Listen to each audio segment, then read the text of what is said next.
This video is brought to you by ASUS.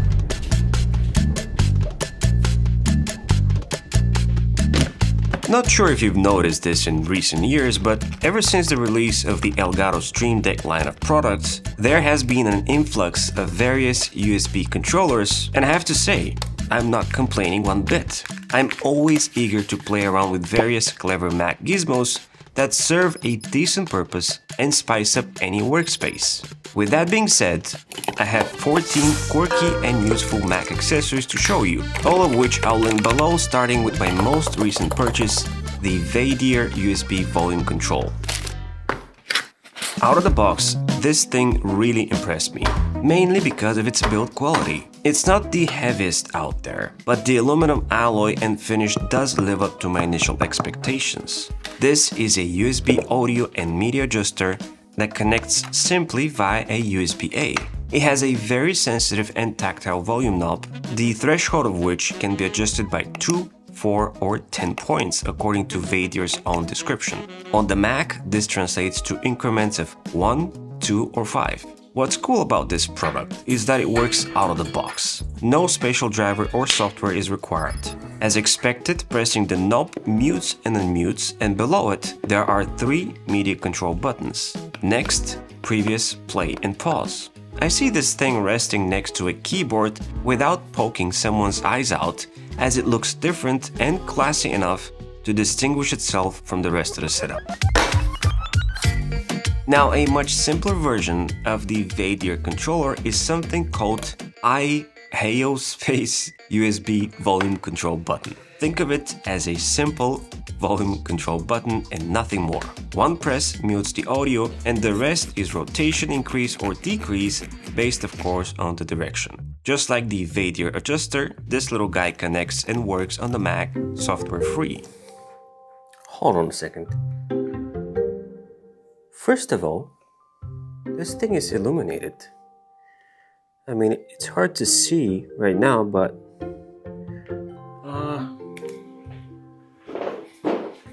there is sort of like an ambient light on the inside, which is great. But what caught my attention more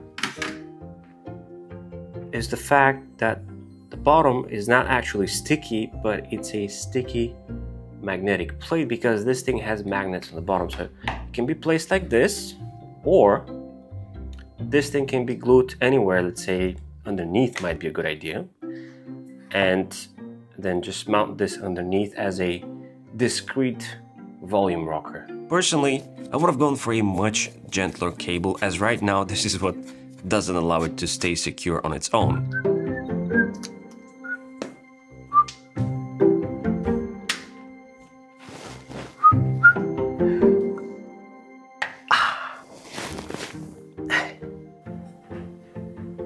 The most inconspicuous volume button in the history.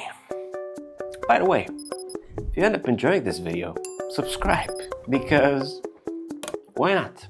Stepping away from desk gizmos for a second, Maverick & Co.'s Manhattan leather briefcase has been a compact Mac EDC carrying solution that has raised a lot of interest under my tech accessories episode, which I'll link at the end of this video. The reason for that is because the briefcase is just as ideal for the smallest of MacBooks as it is for the largest, even if I decide to throw an iPad in the mix. I can appreciate the high quality leather being super soft yet resilient, and if I don't want to rock it briefcase style, I can always throw it over the shoulder. The next Mac accessory that I've been abusing throughout recent episodes is the Balolo laptop stand, which, full transparency, is not amongst the most affordable solutions out there.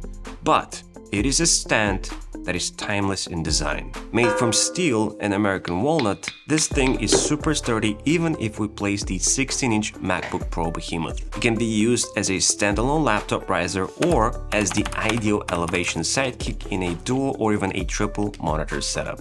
Both Maverick & Co. and Balolo, by the way, are participants in my special discounts page, so if you want to grab any items from those brands, you can get real savings of up to 20% off. I'll put the info below in case you're interested. Now, I have to admit, the next accessory on my list is not much of a Mac accessory as it is an iPhone such, but ever since I got delivery of it, I've been using it as both. This is the ThisIsE drive, which is made to attach and live it on back of the iPhone for the purpose of being an iPhone storage expander. Given its compact size, however, and embedded USB-C, it somehow made it my quick and compact Mac drive on the go as well.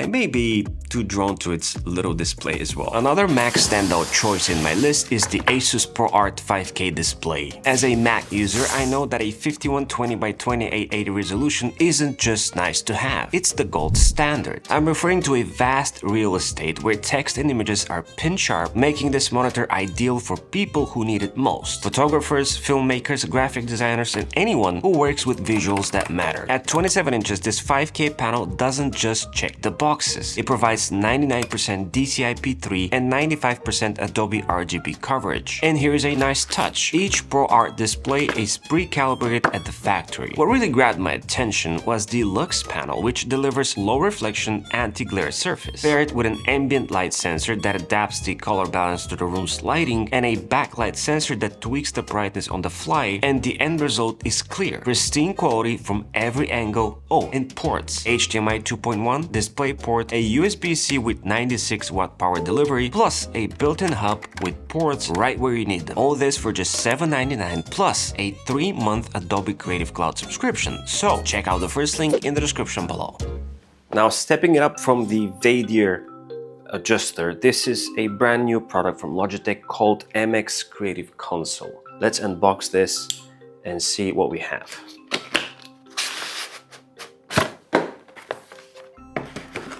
Okay, so here we have 2 units. One of them is very similar to the Vadier that I showed you, which has a volume rocker, another rotating thing for customizing and adjusting it, custom buttons, I assume, I haven't tested it yet. And the other half is a little bit like the Elgato Stream Deck, which are 9 customizable buttons with page navigation on the bottom. Now, as far as I know, this thing has to be plugged in via USB-C, while the other one, I assume it works, yeah, it works via 2 AAA batteries, so it's wireless, which is great because this one doesn't require an additional cable and can be placed anywhere around the setup. Let's plug it in. So for the sake of this experiment, we'll just plug this one in here. Oh yeah. Okay, so a few restarts later, these things are amazing. Now, first of all, the keypad works very much like the Stream Deck, but it has much better screen in my opinion. And again, it can be tailored and customized based on the apps that are used. So out of the box, you have default settings like the option to fire up the Finder, or let's say do a screenshot, but that can be tailored and can change according to the app that is currently active on the Mac. What I'm more excited about for some reason is this little thing, because just like the Vadier, it can be used, oh, I have an escape key by the way, so escape, okay. It can be used as a volume controller, or I have a specialty menu. I can again customize in the Logi Plus options, and again, control the volume, playback, chat GPT, lock the computer, Google something on the fly. But what's more useful to me is this rocker here, because I was able to map this button to control the brightness of the screen, just like that. How cool and useful is this? When I was placing my order for the MX console, I also wanted to use the opportunity and test out the Logitech Pop Mouse, which was introduced back in 2022. Clearly, the purpose of this little guy is to be as easy to carry around as possible. Knowing that it costs less than $30, being made by 54% recycled plastic, there was really no risk in getting one, and what's cool is that it doesn't disappoint. In fact, I was pleasantly surprised at how ergonomic it feels in the hand. Also, this mouse is super quiet when it comes to clicking and scrolling sounds, which very much reminds me of the MX Master 3S. Very nice. The fact that it comes with a replaceable AA battery actually makes it perfect, as this is most likely a mouse that will stay in most people's bags. Plus, with 2 years on a single pop, it is more than fair. Also, things like multi-pairing support and customizable button in the middle here, which by default triggers the emoji menu, is also present. So what's not to like? A much less sensible and less pocketable alternative to the Pop mouse is this 8-bit DO N30 mouse. Let me just start by saying that this is not a mouse that is good for productivity nor gaming. I would in fact classify it as a little plastic piece of nostalgia that is clearly inspired by the language of the 1980s Nintendo, which is 8-bit DO's secret recipe for the most part. The reason I'm saying this mouse is not ideal is because its signature design doesn't make it the most comfortable in the hand. Also, the buttons are a bit mushy for my taste, but hey, at least it has a hidden touch-sensitive scroll in the middle. But let's be honest, which other mouse has a D-pad and looks like this? For the same price as the Pop mouse, I see this as the ideal quirky gift for a friend or relative. A much larger and more useful alternative to the N30 mouse is the 8-bit DOS retro mechanical keyboard, which is absolutely bonkers. Not only does it look the part, but it also sounds the part. Inspired by the Commodore 64, this really is a keyboard that plays the ultimate sentimental and satisfaction tune. It's an 87-key layout that is chunky, it's clunky, it has a dedicated volume knob, and it's an absolute pleasure to use. It does have better Windows software support, but it works just as good on the Mac, both via Bluetooth or the magnetically detachable dongle, so long the Command and Option keys are remapped in the settings. Furthermore, it has these signature ports for my favorite giant mappable super buttons, and also just on this variation of the keyboard, there's an included super stick, which just like the buttons can be mapped to do anything you'd like in any of the 4 directions. Yes! But wait! There's more! I always wanted to say that.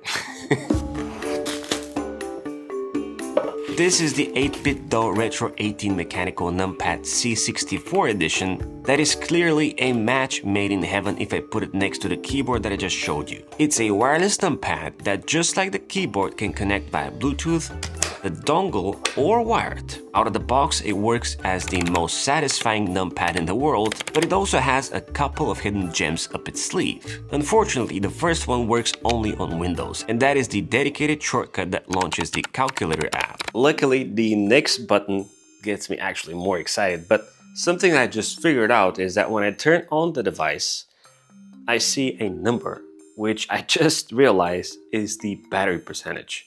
Awesome. So this button here is actually a standalone dedicated calculator. So it doesn't matter if it's plugged in or connected to any device.